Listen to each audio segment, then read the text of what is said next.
자, 여러분 안녕하세요. 자, 오늘은 지난 시간에 뒤를 이어서 계속해서 수업을 좀 진행을 하도록 하겠습니다. 자, 이렇게 되다 보니까 생각을 해보면 어쨌든 간에 조그만 것이라고 하더라도 내가 좀 더 부지런하게 된다고 한다면 그것이 나중에 점차 쌓여서 내가 부자가 될 수가 있는 것입니다. 내가 이걸 왜 얘기하느냐? 이런 상황이 됐을 때 어떤 사람은 이제 먹고 살 것이 많다 보니까 난 그냥 쉴게, 놀자 라고 하는 사람도 있겠지만 좀 더 돈을 더 많이 벌어가지고서 농사를 많이 지으면은 내가 더 부자가 될 거 아닌가 라고 해가지고 예전보다도 훨씬 더 많은 양에 해당하는 농토를 가지려고 하는 사람들이 점점 많아지게 된 거예요. 여러분들, 여기 보이는 이 모내기법, 그 다음에 견종법 이런 거 같은 경우에는 제초 같은 그런 방법이 훨씬 더 쉽다 보니까 필요한 노동력이 훨씬 더 줄게 돼요. 필요한 노동력이 훨씬 더 줄게 되다 보니까 남아도는 그런 노동력을 다른 사람들이 이제 놀려고 해가지고서 농사 짓지 않은 땅을 좀 더 경작을 많이 하려고 하는 사람들이 등장하게 된 겁니다. 이렇게 하다 보니까 한 개인이 예전보다도 훨씬 더 많은 땅을 경작을 하는 이른바 광작이 되게 많아지게 되는 거예요. 양반의 입장에서는 내 땅에서 농사를 되게 열심히 져가지고서 수확량을 많이 가져감에도 불구하고 나에게도 많이 갖다 주는 그 사람이 좀 더 이제 내 땅을 더 많이 빌려주고 싶겠죠. 자연스럽게 그렇게 하다 보니까 바로 이 부지런한 일부 농민들은 바로 다른 사람들이 갖고 있었던 그런 농토들의 일부를 뺏어와 가지고 자기가 대신 농사를 짓게 되면서 예전보다 훨씬 더 많은 양에 해당하는 토지를 경작을 하는 그런 상황이 벌어지게 된 것입니다. 근데 문제는 뭐냐? 토지의 절대량은 일정한데 특정 사람이 다른 사람보다도 더 많은 양에 해당되는 토지를 바로 농사를 지었어요. 그렇다는 것은 뒤집어 얘기하면 무슨 말이냐? 그 많은 양에 해당되는 땅을 다른 사람이 그 토지를 뺏긴 거에 해당되는 겁니다. 결과적으로 자기 양반에게 땅을 빌려가지고서 농사 지었었던 그런 사람들의 경우에는 자기 땅을 다른 사람에게 뺏기게 되면서 소작농으로 그래도 그나마 유지한 사람들은 소작농으로 계속해서 유지를 하거나 아예 그 땅 자체까지 다 뺏겨버리게 된다고 한다면 아예 이제 쫓겨나가지고서 농번기 때 농사일이 한참 바쁠 때 돈 받고서 일하는 임금 노동자로 변신하는 사람도 있었고요. 그 다음에 일부 사람들은 동네에 머슴이 되거나 아니면 멀리 아예 도시지역으로 떠나가지고서 도시지역에서 임금 노동자가 되거나 그것이 아니라고 한다면 그 지역에 조그만 것이라도 좀 팔아가지고서 먹고 살려고 노력을 하는 규모가 작은 상인이 되게 됩니다. 그리고 일부는 기술을 익혀가지고서 수공업자가 되는 경우도 있었고요. 이 일부에서는 이제 광산에 가가지고서 거기에서 일하는 사람들도 등장하게 된다 볼 수 있겠죠. 자, 이렇게 되면서 점차 농촌의 농민들은 부농들도 있었지만 그 외에 나머지 굉장히 많은 숫자에 해당되는 사람들이 소작농이라든가 임금 노동자라든가 영세상인과 수공업자로 이제 쫓겨나거나 이제 분화가 되는 그런 모습이 보여지게 되었다는 것을 여러분 기억을 해주기 바랍니다. 자, 그래서 두 번째는 바로 상공업의 발달입니다. 자, 여러분 생각해 보세요. 여러분이 만약 농사를 졌어요. 우리 집에서는 1년에 쌀을 10가마니를 소비를 합니다. 그런데 요번에 농사를 졌는데 농사가 너무 잘 돼가지고 그리고 내가 또 광작까지 했단 말이에요. 이렇게 되다 보니까는 이번 해에 수확이 100가마니가 나왔습니다. 여러분이라고 한다면은 10가마니는 우리 가족이 먹을 것이고 나머지 90가마니는 어떻게 하겠어요? 여러분들, 이거는 처음에는 자기 집에 보관을 하겠죠. 하지만 쌀을 보관할 데가 더 이상 없어요. 그 다음에 어떻게 할 겁니까? 당연히 이것을 팔아야죠. 당연히 이것을 팔다 보니까 시중에 곡식들이 많이 공급이 되게 되면서 우리나라의 많은 사람들이 쌀 가격이 당연히 떨어지겠죠. 그러다 보니까 굳이 농사가 아니라 다른 업종에 종사를 한다고 하더라도 충분히 먹고 살 수 있는 상황이 되게 되는 겁니다. 여러분들, 자, 이렇게 되다 보니까 자연스럽게 바로 이 쌀이라든가 그 외에 각종 상품 작물들을 판매하는 상업과 그 다음에 공업이 발달하게 되었다 볼 수 있겠고요. 당연히 농업 생산이 증가하는 것이 바로 그 원인이라 볼 수 있겠습니다. 두 번째는 뭐냐면은 도시 인구가 증가합니다. 즉 좀 전에 선생님이 설명했다시피 지방에서 일부 분홍들이 광작을 많이 이루게 되면서 그 땅에서부터 쫓겨나섰던 나머지 소작농 그래도 그 땅이 있는데 임금을 받고서 일한 노동자 같은 경우에는 일이 없으면 그냥 놀아야 되잖아요. 놀면 굶게 되는 거 아닙니까? 굶는 것보다는 차라리 도시에 가가지고서 조금이라도 일을 해가지고서 내 가족을 먹여 살려야죠. 이렇게 되다 보니까 이런 사람들이 이때 당시에 도시로 많이 넘어오게 됩니다. 그리고 영세 상인들도 A라고 하는 지역과 B라고 하는 지역의 상품 같은 걸 중개하는 과정 중에서 점점 상인으로 성장을 하게 되는 거예요. 이렇게 되다 보니까는 자연스럽게 도시 지역의 인구가 증가하게 됩니다. 실제로 우리나라의 그 전국의 인구가 한 2배 정도가 늘게 됐을 때 서울 지역의 경우에는 다른 지역의 이제 그 인구 증가율보다 거의 2배 정도 이상에 해당하는 그런 바로 인구 증가율을 실제로 보이기도 합니다. 자, 이렇게 돼가지고서 도시 인구가 되게 많이 증가하게 되면서 그들이 도시 지역에서 농사 못 짓잖아요. 웬만하면.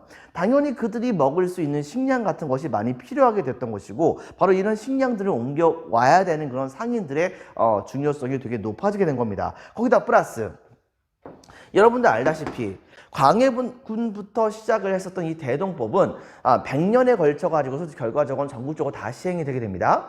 그러다 보니까는 전국에서는 그 지역의 특산물 대신에 쌀과 그 다음에 이제 일부는 돈 혹은 옷감으로 바로 이제 그 세금을 냈었어요. 그것을 받아 가지고서 정부가 바로 왕실에서 필요한 물건들을 사려고 하니까 국가에게 위탁을 받은 전문적인 상인이 이때 당시에 등장하게 됩니다. 이 상인들을 일컬어서 우리는 바로 공인이라고 하는데요. 이 공인이 대동법으로 인해 가지고 받았었던 그 돈을 공인이 대신 받고 이 돈을 가지고서 전국적으로 엄청나게 많이 발달하게 됐었던 18세기 무려 각 지역에 1000개나 등장하게 됐었던 바로 이 시장에서 필요한 물건들을 많이 구입을 하게 됩니다. 그리고 이것들이 바로 여러분 생각해 보세요. 왕실에서 필요한 물건들이 굉장히 많이 있을 거 아니에요. 그렇다고 한다면 그만큼 수요가 많다는 것은 그것만큼 공급도 필요하다는 얘기겠죠.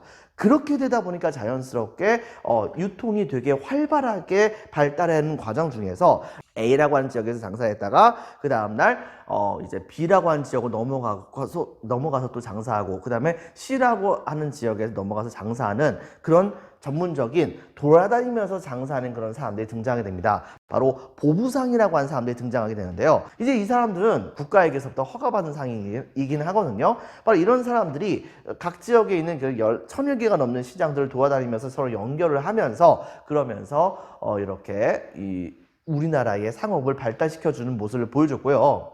그 다음에 이른바 사상이 등장하게 됩니다. 사상이라고 하는 것은 즉 국가가 만든 그런 상인이 아니라 사사롭게 그냥 자발적으로 상인이 된 사람들을 의미하는 것이에요. 한마디로 말하면 무엇이냐?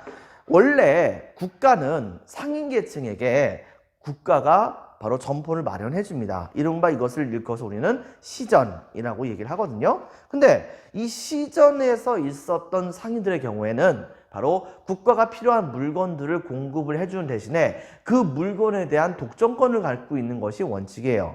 이때 당시에 임진왜란 때에 우리나라의 모든 시스템이 다 무너지게 되면서 당장 먹고 살 것이 없었던 그런 많은 백성들이 서로 자기네들이 갖고 있는 물건들을 팔고 사고 하는 과정 중에서 이른바 무허가 상인들이 막 등장하게 된 겁니다. 국가가 전혀 인정하지도 않았었는데. 그래서 이 무허가 상인들이 만들었었던 바로 점포를 그 상점을 일컬어서 우리는 뭐라고 부르냐면 난전이라고 보통 얘기를 하거든요.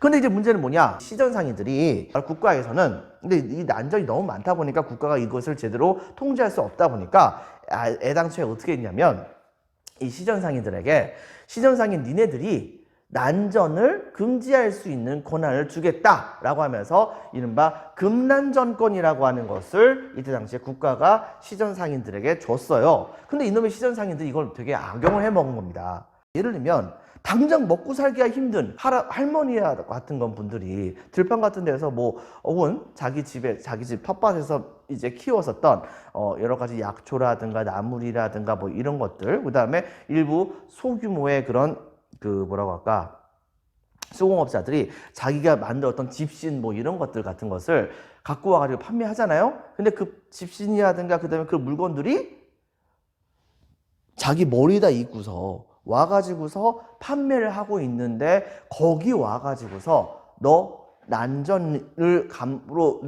우리 가게 앞에서 이렇게 펼친다는 게 말이 되느냐라고 하면서 이렇게 얘기를 하는 겁니다. 너 네가 갖고 있는 그런 물건들을 헐값에 나한테 넘길래 아니면은 나한테 잡혀가지고 관하러 갈래? 라고 얘기를 하는 겁니다. 그럼 그 사람의 입장에서는 관청을 끌려가지고 감옥살이 하는 것보다 훨씬 더 헐거서 넘기는 게 더 낫잖아요.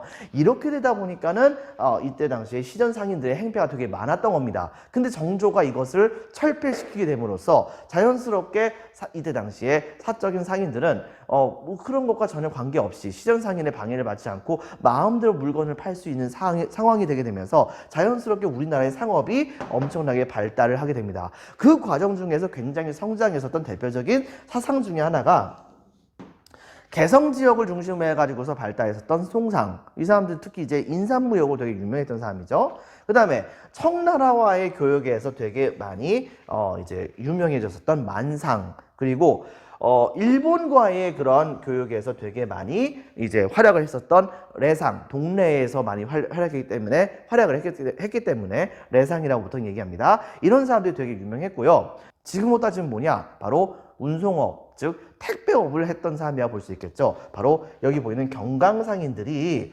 뭐랬냐면 한강에서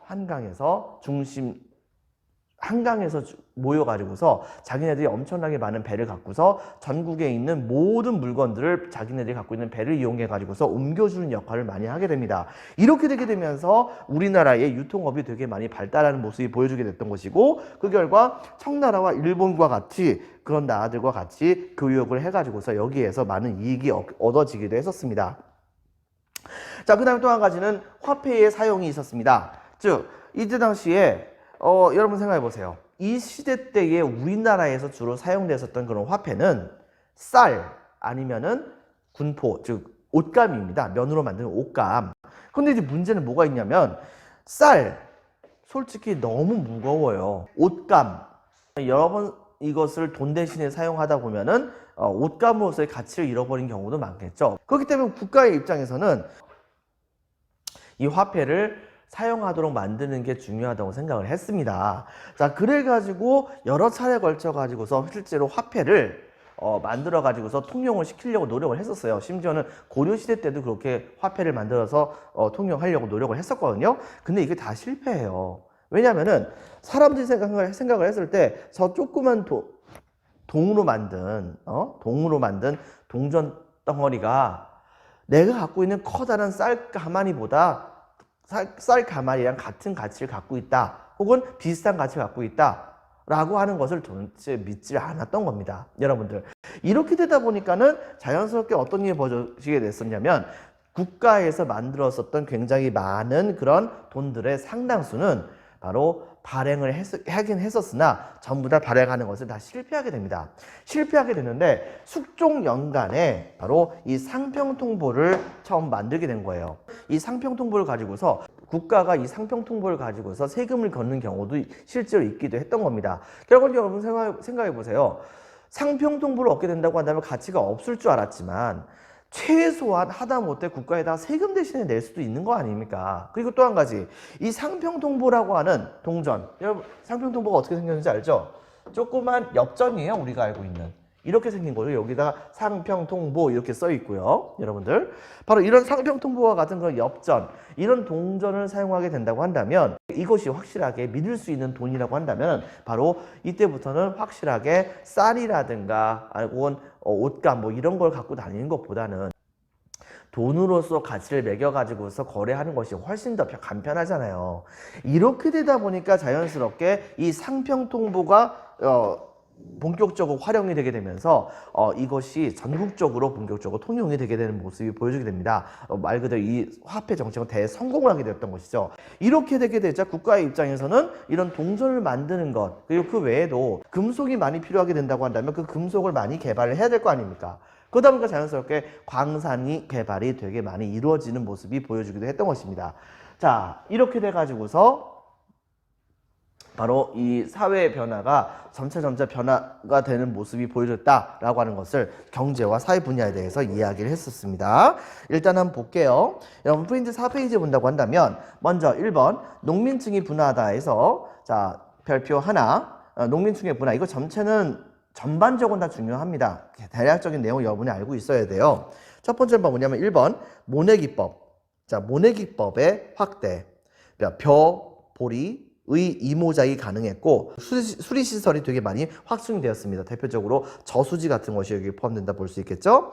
자 동그라미 3번 퇴비가 발달합니다. 대표적으로 사람의 똥, 인분이라고 보통 얘기하는데 바로 이 사람의 똥을 이제 본격적으로 이제 농사하는 데 쓰게 되었었고 동그라미 4번에는 밭농사의 견정법을 보급하는 모습을 보여주기도 합니다. 자, 오른쪽에 나와 있는 역사 읽기에 나와 있는 내용들을 한번 여러분 참고를 해주세요. 모내기법의 이점 같은 것을.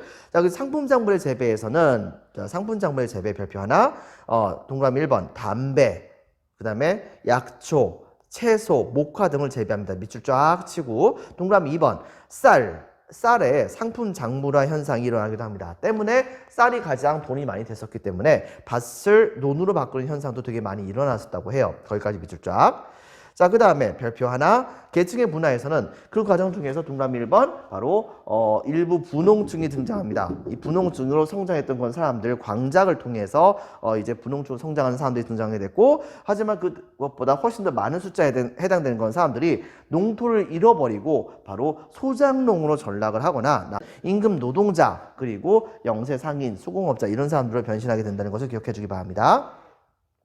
자, 그래서 동그라미 2번 많은 농민들은 농토를 잃고 소작인 및 머슴이 되거나 동그라미 2번, 동그라미 3번 바로 도시, 포구, 광산, 포구는 이제 항구를 말해요. 포구, 광산 등에서 빈칸에 적혔습니다. 임금 노동자. 자, 동그라미 4번 영세 상인으로 전락, 영세 상인으로 전락 적어주세요. 자, 동그라미 2번에 상공업의 발달에서는 자, 첫 번째 상업의 발달 배경. 자, 동그라미 1번 농업 생산력의 향상 밑줄. 동그라미 2번 도시 인구가 증가하게 됩니다. 동그라미 3번 대동법으로 국가에 필요한 물품을 조달하는 과정 중에서 누가 등장한다고 했었죠? 바로 공인이 등장하게 됐다. 국가에 바로 물건을 구매하는 것을 위탁받은 공적인 상인을 말합니다. 바로 공인. 자, 그리고 두 번째, 거기다 이제 별표 하나 치고 장시가 발달하게 됩니다. 장시 거꾸로 하면 뭡니까? 여러분들 시장이죠? 장시가 바로 시장입니다. 즉 장시는 18세기 때쯤에 가서 1700년대 초서부터 1700년대 말까지에 이르러서 그 시간 동안에 약 전국적으로 1000여 개 정도에 해당하는 그런 시장들이 등장하게 되었고 이것을 바로 모세혈관처럼 연결해 주는 사람들이 바로 여기 있던 이 보부상들이었다라고 하는 것을 기억을 해주기 바랍니다. 빈칸에 적겠습니다. 장시의 발달, 전국적으로 발달 18세기 1000여 개 이를 연결하는 누구라고 했었죠? 바로 보부상.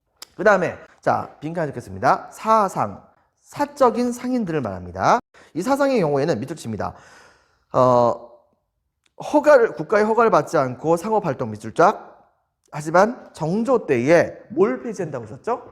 기억나죠? 바로 금난전권, 난전을 금할 수 있는 권리를 폐지하게 됩니다. 유기전을 제외하고서 바로 이 금난정권이라고 하는 것을 폐지하는 모습을 보여주게 됩니다. 밑줄 쫙. 이 사건을 일컬어서 이제 정조 때에 있었던 이런 난전을 폐지한 조처를 일컬어서 우리는 뭐라고 부르냐면 바로 신해통공, 신해년에 일어났었던 통공정책이다 라고 보통 얘기합니다. 옆에 적어주세요. 신해통공, 통공. 자, 신해통공으로 사상의 상업이 보장이 되게 됩니다. 자, 대표적인 사상은 그래서 이것을 외워줘야 됩니다. 대표적인 사상, 이때 당시엔 대표적으로 송상, 개성상인들, 그 다음에 만상, 의주 쪽에서 활약했던 사람들인데 주로 청나라와 교역을 했고 레상, 동래 쪽에서 활약했던 사람들인데 바로 일본과의 그런 교역에 활약을 했던 사람들입니다. 동그라미 4번 경강상인 이 사람들의 경우에는 운수업을 담당했던 사람들이다 라고 하는 것을 여러분들 기억을 해주시고요. 그런데 화폐의 사용에서는 숙종 때에, 조선조 숙종 때에 상평통보가 엄청나게 활약을 많이 하게 됐었다. 그리고 이 상평통보에다 별표 하나 쳐주세요. 상평통보라고 적어주시고요. 자, 그 다음에 광산도 이제 많이 개발이 되게 되었다는 걸 기억해주고 다음 페이지로 넘깁니다. 자, 3번 사회구조의 변화. 실제로 여러분들 이 시대쯤 가게 되면서 여러분 생각해 보세요. 여러분이 만약에 이 시대 때에 분홍이라고 한다면 돈 많아요. 많은 돈 벌었어요. 땅도 되게 많았어요. 그렇다고 한다면 그 다음 단계에 가서 나의 삶을 좀 더 좋게 하기 위해서 뭘 하겠습니까? 이 시대 때에 평민이라고 한다면 당연히 나의 신분을 좀 더 높이려고 노력을 하겠죠. 평민 위에 있는 신분이 바로 양반이잖아요. 자, 이렇게 되다 보니까 자연스럽게 많은 이때 당시에 이 분홍과 같은 사람들, 그리고 상업을 통해 가지고 돈을 많이 벌었던 사람들, 그리고 수공업을 통해서 돈을 많이 벌었던 사람들, 이런 사람들은 바로 그 돈 같은 것을 이용해 가지고서 바로 양반이 되려고 노력을 많이 하게 됩니다. 근데 더 웃긴 것 중에 하나는 여러분들 알다시피 조선 초에는 양반의 숫자가 되게 적었어요. 어느 정도였느냐? 바로 조선의 각 모든 관직들을 다 임명을 제대로 하지 못할 정도로 양반의 숫자가 적었단 말이에요. 여러분들 알다시피 선조 때에 이른바 살인파가 권력을 확실하게 잡게 되면서 그들이 분열을 하잖아요. 처음에는 동인과 서인으로 분열됐다가 그랬다가 당시에 동인의 경우에는 남인과 북인으로, 그리고 북인은 이제 없어지게 되고 남인만 남고, 그 다음에 서인의 경우에는 노론과 소론으로 갈라진다고 했었잖아요, 여러분들. 그리고 나중에 노론이 중심이 돼가지고서 권력을 잡게 되는 상황이 벌어지게 됩니다. 그렇다고 한다면 나머지 북인 출신이었던 사람들과, 그 다음에 남인 출신이었던 사람들과, 그 다음에 소론 출신이었던 사람들은 나중에 가서 점차 어떻게 됐을까요? 상황은 이렇게 됩니다. 첫 번째, 바로 사회구조의 변화에서는 양반층의 경우에는 계속해서 권력을 잡고 있는 그런 양반층은 있을 거 아닙니까? 이런 사람들이 바로 양반 중에서도 권반이라고 합니다. 이들은 한마디로 말하면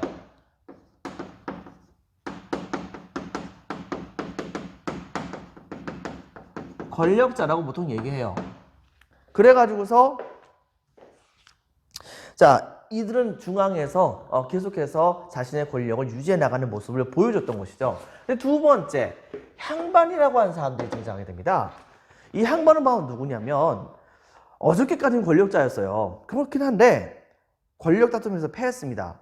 그래 어쩔 수 없이 지방으로 쫓겨났어요. 그렇긴 한데 그 지방에 나의 재산과 지역적인 기반이 굉장히 큰 거예요. 그러다 보니까 지역 사람들이 나를 되게 많이 우러러봐요. 우리 가문을 되게 우러러봐요. 이렇게 되다 보니까 자연스럽게 그 지역에서 그나마 권력을 유지할 수 있는 이 지방에서, 향촌에서 지배계층의 행세를 할 수 있는 사람들, 지역의 유지에 해당하는 그런 사람들을 이른바 우리는 유지에 해당되는 사람들은 바로 향반이라고 합니다. 근데 이제 문제는 뭐냐? 이거마저도 없는 사람도 있잖아요. 여기서부터 쫓겨났거나 혹은 부모님이 가난해가지고서 물려준 재산 같은 것은 없는데 물려준 게 딱 하나 있다고 한다면 그것은 양반이라고 하는 신분밖에 없습니다. 이런 사람들의 경우에는 한마디로 재산도 없어, 명예도 없어, 아무것도 없는데 양반이란 타이틀밖에 없는 거잖아요. 이렇게 하다 보니까 한마디로 양반은 양반인데 양반 같지 않은 양반인 겁니다. 한마디로 찌끄러기 양반들. 이 찌끄러기 양반들 일컬어서 우리는 잔반, 음식물의 찌꺼기를 말하는 건 아닙니다. 바로 잔반이라고 합니다. 이때부터는 몰락 양반들의 경우에는 타이틀은 양반이지만 먹고 살기 위해서 일반적인 그런 생업에 직접적으로 활약을 하는 경우가 되게 많아지게 됩니다. 그러면서 양반층 자체가 되게 많이 분열이 되는 모습이 보여지게 됐던 것이에요. 첫 번째, 여기 양반에다가 별표 2개 쳐주세요. 별표 2개, 양반층의 분화. 동그라미 1번, 권반, 권력을 갖는 중앙세도가. 동그라미 2번, 향반, 향촌에서 지배층 행세를 하는 지역 유지들. 동그라미 3번, 잔반, 몰락 양반이고 각종 생업에 종사하는 사람들로 양반층 자체가 분열이 됩니다. 그 다음에 중인과 상민들의 경우에는 중인들도 그렇고 상민들도 그렇고 따로따로 활약을 한 것이 있긴 있는데 어쨌든 제일 중요한 것 중에 하나는 동그라미 1번, 공명첩을 구매합니다. 합법적으로 신분을 올릴 수 있는 방법이 있었어요. 즉 저번에 선생님이 얘기했다시피 국가에다가 한꺼번에 막대한 양에 해당되는 쌀을 갖다 바쳐요. 그러면 국가가 어떻게 했냐면은 바로 그 사람에게 그 지역에 있는 관청을 통해 가지고서 관직을 직접 주는 건 아니고 관직이 될 수 있는 그런 뭐라고 할까 자격을 줍니다. 여러분들. 근데 그 자격만 받아도 이미 그 사람은 양반이 되는 거예요. 왜? 관직에 임명될 수 있는 사람이 된 거니까. 즉, 이른바 이제 그 사람을 임명을 하는 그 관직에 임명할 수 있는 자격을 주는 첩치를 일컬어서 우리는 뭐라고 부르냐면 공명첩이라고 합니다. 공명첩을 구매하거나 혹은 동그라미 2번 아예 국가에게 국가 급할 때는 그냥 돈 많이 내고 그 다음에 스스로 양반의 자리로 올라가는 경우도 있었습니다. 근데 그게 좀 힘들다라고 한다면 몰락한 양반들 있죠. 이런 잔반 같은 사람들. 이런 잔반 같은 사람에게 당신이 갖고 있는 양반의 자격을 나한테 파시오 라고 하든가 아니면 당신의 아버지의 형제가 한 명 더 있었는데 그게 나라고 족보에다가 좀 적어주세요 라고 얘기하는 겁니다. 족보는 바로 양반의 성씨의 그런 유래를 밝히는 성씨의 유래를 밝히는 그런 책이라 볼 수 있겠죠. 바로 거기에다가 적혀 있다는 것은 그 사람이 뼈대 있는 가문이라고 하는 것을 증명하는 것이니까 일종의 양반 증명서도 볼 수 있는 건데 거기에다가 가짜로 자기 이름을 써달라고 얘기를 하는 겁니다. 자, 이렇게 하다 보니까 자연스럽게 어떤 일이 벌어지게 됐느냐. 또 한 가지 족보 위조도 이제 하게 됐고요. 자, 이렇게 되다 보니까 자연스럽게 이런 사람들, 좀 부유한 사람들의 상당수는 당시에 양반의 자리로 올라가게 됩니다. 양반의 자리로 올라가게 되면서 문제는 뭐냐? 그 과정 중에서 상당수 굉장히 많은 상인과 같은 건 사람들의 숫자가 되게 많이 줄어들게 됐었던 것이에요. 하지만 여러분들 알다시피 조선 후기쯤 가게 되면은 양반들의 경우에는 국가에다가 뭘 안 낸다고 했었어요. 바로 군포를 안 낸다고 했었죠. 군포를 안 내다 보니까 자연스럽게 군포를 내는 일반 상민들의 숫자가 되게 적어지게 되면서 그것만큼 상민들에게 전가되는 바로 상민들이 직접 내야 되는 군포의 액수가 점점 더 많아지게 된 겁니다. 이런 문제점을 국가의 입장에서는 일단 해결해야겠다고 생각을 한 거예요. 그래가지고서 가장 중요하게 생각했던 거리 중에 하나가 바로 그때 당시에 상당수 굉장히 많이 있었던 이 천민들을 숫자를 확 줄여서 그들을 전부 다 양인으로 만들면 그 사람들이 적어도 국가에다가 바로 세금을 갖다 바칠 거 아닙니까? 실제로 천민들의 경우에도 자기들이 양인이 되기를 원했어요. 일반 상민들이 되기를 원했단 말이에요. 상민 일콜 양인이라고 생각하면 됩니다. 즉 이들의 경우에는 전쟁이 일어났을 땐 전쟁터에서 적의 목을 잘라와 가지고서 국가에 갖다 바친다든가 아니면은 외고 바깥쪽에 나가가지고서 거기서 농사 열심히 벌어가지고 개인적으로 갖고 많이 쌓아놨었던 그런 재산, 이 재산을 가지고서 국가에다 갖다 바쳐서 스스로 노비의 신분에서 벗어난다든가 혹은 자기의 주인에게 바로 많은 양에 해당하는 재산을 갖다 바쳐가지고 스스로 이제 양이 됐는가. 그것도 이것도 안 된다. 그러면 도망가는 거예요. 튀어요, 그냥. 도망가가지고서 그래가지고 이제 딴 지역에 가서 양반인 것처럼 행세합니다. 행세하는데 문제는 이렇게 도망갔던 노비들을 양반들의 입장에서 본다고 한다면 내 재산이 사라지는 거잖아요. 그러다 보니까 이걸 쫓기 위해서 이른바 추노꾼이 등장해가지고 노비를 쫓는 그런 사람들이 등장해가지고서 이런 사람들을 잡아오는 경우도 되게 많았다고 했었죠. 결과적으로 이런 방식을 통해가지고 신분의 해방을 많이 꾀하게 되자 정부 입장에서도 노비의 숫자가 훨씬 더 적은 것이 낫다 보니까 자연스럽게 정부는 바로 노비를 해방하기 위해서 여러 가지 정책을 펼치게 됩니다. 대표적으로 영조의 경우엔 노비 종목법이라고 하는 제도를 시행하게 됐거든요. 고려시대까지만 하더라도 여러분들 일천즉천, 즉 부모 중에서 한 명이 바로 노비의 핏줄이라고 한다면 그 사람은 곧 나머지 한쪽이 신분이 높다고 하더라도 그 사람은 곧 노비가 된다라고 하는 것이 고려의 법이었었는데 조선시대에 가게 되면서 양민들의 숫자를 더 많이 늘리려고 하는 정책을 많이 실시하게 돼요. 그 과정 중에서 노비의 자식의 경우에는 그 어머니 쪽에 신분을 따른다라고 하는 정책을 시행하게 됩니다. 이른바 이것을 노비 종목법이라고 하거든요. 즉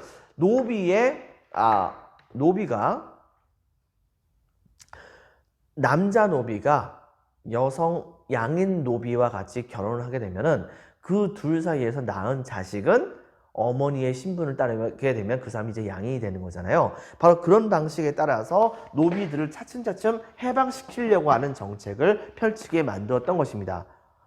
그 또 한 가지, 순조 때 가서는 정조 때 이미 노비에 대한 이제 노비의 처우를 개선하는 정책을 되게 많이 시행을 했었었는데, 바로 순조 때 가서는 아예